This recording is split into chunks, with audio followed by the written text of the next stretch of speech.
This part continues the story of Jacob and Esau, and it takes place after God has come to Jacob and said, okay, it's time to go back to the land of your father and all the rest of it. Take your stuff.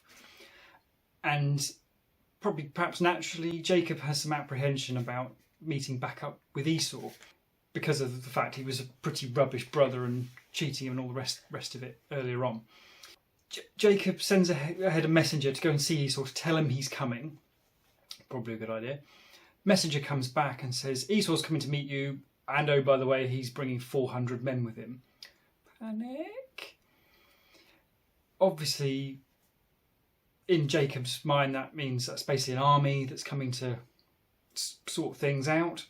So Jacob's household now being pretty substantial in terms of servants and animals and family and all the rest of it, divides everything into two.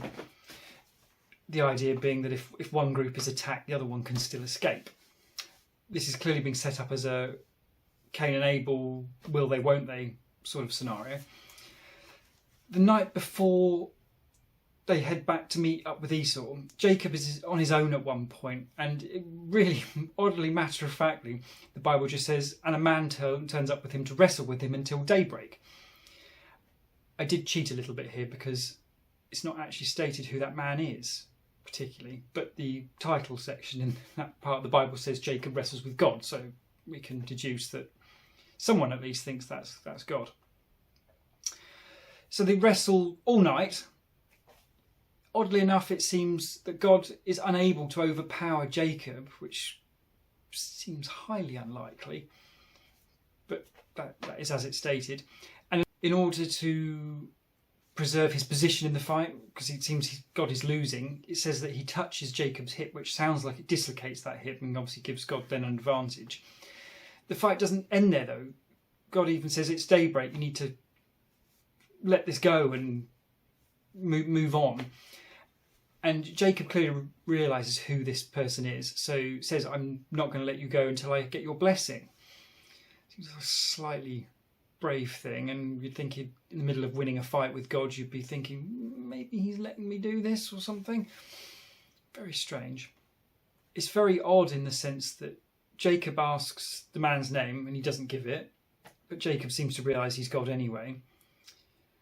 And God then says to Jacob, you will no longer be known as Jacob, you will be known as Israel, apparently because he is one who struggles with God and with humans and has overcome.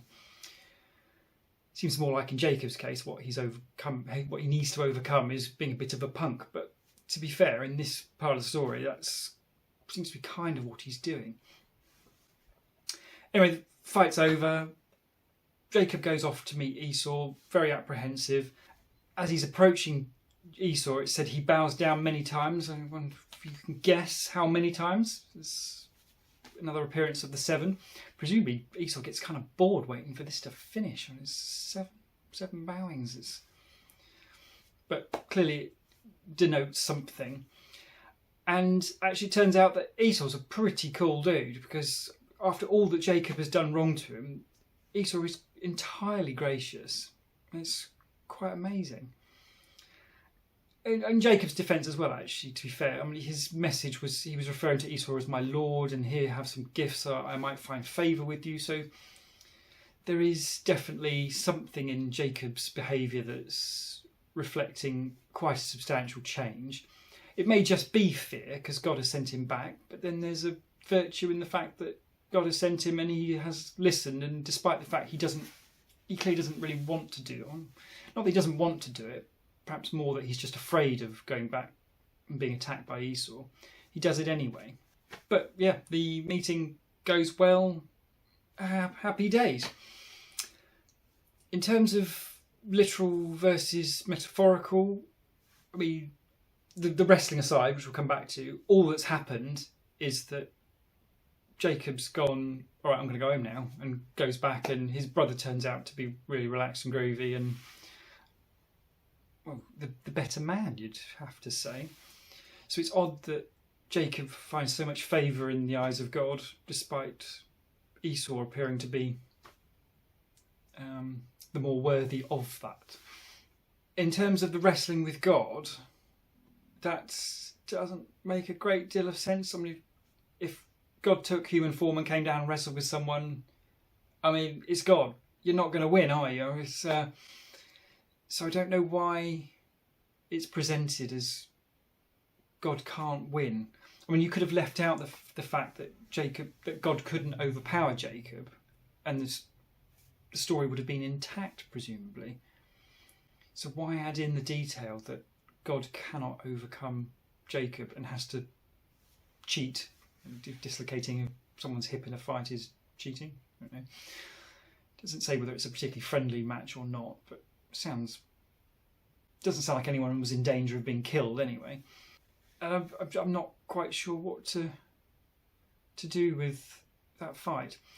Oddly, God saying Jacob's name will now be Israel, the Bible then goes on to continue referring to him as Jacob, so that seems to almost not stick, which strikes me as slightly odd. But not to get ahead of ourselves, it is done again, and Jacob does become Israel, and then obviously Israelites deriving from Jacob being changed to Israel, and I think probably everybody's heard of Israelites. In terms of the moral of the story, again, for the large part, this seems, I suppose it's a bit of a hybrid, this one. There's the narration part of man goes back to his home and makes friends with his brother again.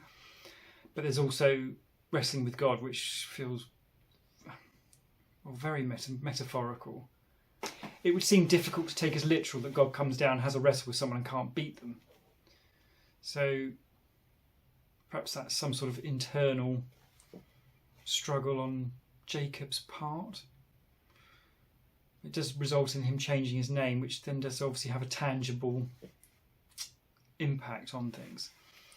There seems to be something in some sort of emerging story in terms of human nature. So we've got Esau, who would appear to be the most decent person since Noah, I guess. Everyone else since being, not terrible necessarily, but deeply flawed people, whereas Esau doesn't seem to have put a foot wrong. Is that right?